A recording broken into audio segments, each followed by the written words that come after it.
I'd like to think that I could make a really great gluten-free beer, but no one else has yet, so I don't know why.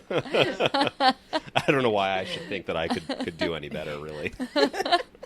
We'll support you if you try. I mean, Yeah, we have the same problem. A number of people have said, well, do you have an episode on gluten-free beer yet? And we say no. sorry. So you let us know when you get on it. And We'll see what we can come up with. We'll see what we can come up with. At least gluten-free food tastes better than it used to. Yeah, and I think gluten-free beer has actually come a long ways. Yeah. A lot of the ingredients that are gluten-free don't taste like barley. Well, none of them do.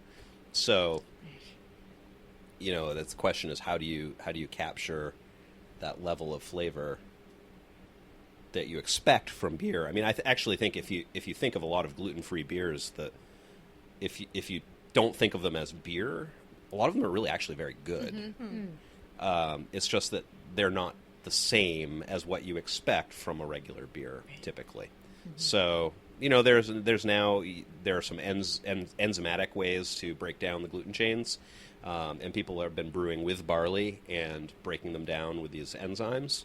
Mm-hmm. And I think that's moving us in a direction that's going to be much closer to what we traditionally expect from beer.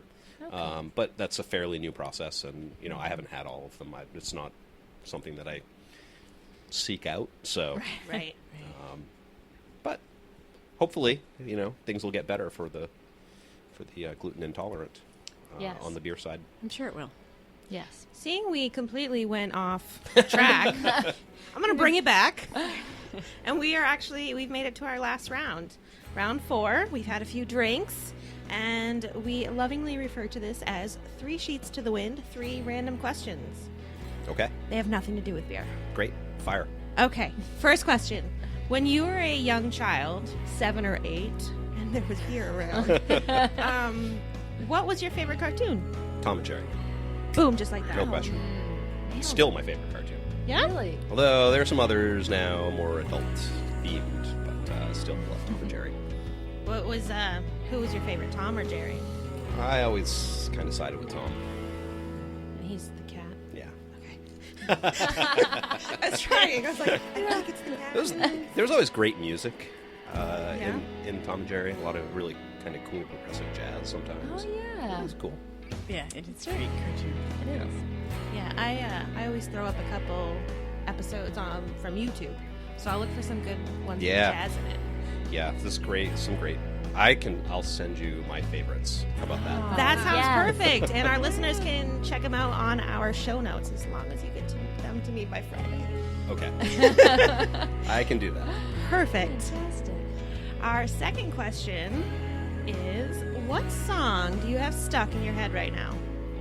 I don't, actually. Believe it or not. Although I did go to the Decemberist concert last So May. did we. So It was good. so good. So I'm so good. mad I missed And hot, but really It was a little great warm in concert. there, but it was fantastic. Such a That's the good 4th time concert. I've seen them, and Twice. it's always amazing. They do an incredible job. Good So, live band, yeah, great performance. Can't So, believe I missed it. yeah, 3 encores. yeah. Yeah. Ah. I didn't know Next that time. they existed until Jane told me she was going. They're wonderful. amazing. I'm kind of stuck Seen them on once. Johnny Cash. I've been stuck there. Like, You can still be stuck, but That's you could okay. expand. I know. Just a suggestion. I know. I will. I'll get on it. So, what was your favorite song by the Decemberists? Did I say that right? Decemberists? Oh, I love Engine Driver, and they always play it. It seems like I've seen them 4 times, and now 4 times they've played it. So that's always nice. It's one of my favorites. I've never heard them. Would you like to sing that for us? No. Oh, no. No one would like me to sing that for you, actually. But I can send you a link to it as well. So you can put that in the notes as well. All right. That sounds perfect. And our final question is, what was the best thing you had to eat this week? This weekend we finally got out on our boat for the weekend, which was awesome. So Weather. I threw together a hash for breakfast with we had native Maine new potatoes and onions and asparagus. Not local asparagus, but... We'll forgive you. and just threw that together on the boat. And it probably actually wasn't very good, I would guess, but sitting on the boat, nice quiet anchorage after a long work week, it definitely, that was good. Sometimes scenery is half the Yeah, thing. yeah, I would agree. Oh, good for you. Sounds A restaurant lovely. with good atmosphere. There you go. Boat on the water. Well, thank you so much for sitting down with us. We really appreciate it. It was a lot of fun. It was a lot of fun, and Fun. we're Thank looking you. forward to everything else that Rise Behind has to send our way, whether that be gluten-free beer, water-free beer, Water-free beer. I don't know how we're going to do that. made specifically for the Not astronauts, because nobody else would be interested. Exactly. They need it up in space. Yeah. Freeze-dried. Yeah, freeze-dried beer. Like the ice cream? We'll Well, send there is NASA there's your now link. powdered alcohol. That's true. So What? Ooh. That's true. And That's I've crazy. seen it. Yeah. yeah. Well, Okay, that's for another show. for another show. Goodbye, everyone.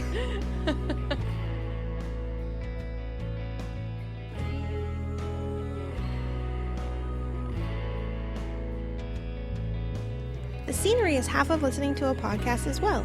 Head over to our Instagram account @GreatBeerWomen to show us where you listen to our show. Be sure to tag us so we can see. To see the links Nathan sent our way, head over to our show notes, greatbeerwomen.com/006. He had the email sent to us before we even left the parking lot. We thank him for that and sitting down with us and having a wonderful conversation about water. If you want to check out the beer-inspired art we mentioned last week, head to greatbeeradventure.com/beerart. And now on to our love to you, our listeners. This week's review comes from Chris Cerrone of a couple of different podcasts, including The Cerrone Show. He says, somehow I found myself very intrigued listening to these women drinking beer on the show. They explain in detail everything needed to give me a great visual of the taste, as well as knowledge bombs dropped throughout. Great work, ladies. Thanks, Chris. We aim to drop those knowledge bombs and some humor all over the place. We want to help bring people into the amazingness that is craft beer. If you would like to have a little love sent your way, head over to greatbeeradventure.com/iTunes or /Stitcher and leave us a review. The music in today's episode is brought to you by Old Etc. To learn more about them, head on over to greatbeeradventure.com/music. We have new things coming your way every Friday, and we can't wait to share them with you. Today's episode was edited, produced, and a lot by me, Amanda. Thanks for joining us. Go subscribe, and we will see you next time. Cheers! Want to know more? Be sure to find us on Twitter and Instagram @GreatBeerWomen. Make sure you head on over to greatbeerwomen.com/subscribe to subscribe. That way, you'll be the first to know when a new episode goes live. We would love it if you left a rating and review on your favorite podcatcher. Let's spread the word and get more people knowing about beer in the great state of Maine. Great Beer Adventure is part of Portland Roots Media.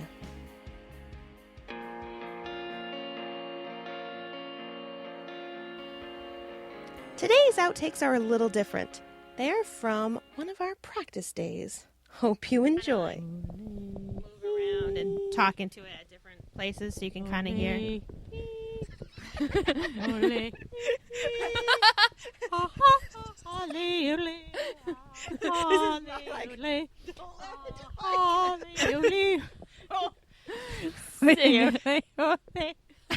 I don't know if you even need the beer. Like, I think you get to go. Ladies and gentlemen, Jane. And her yodeling skills. Yodel it up.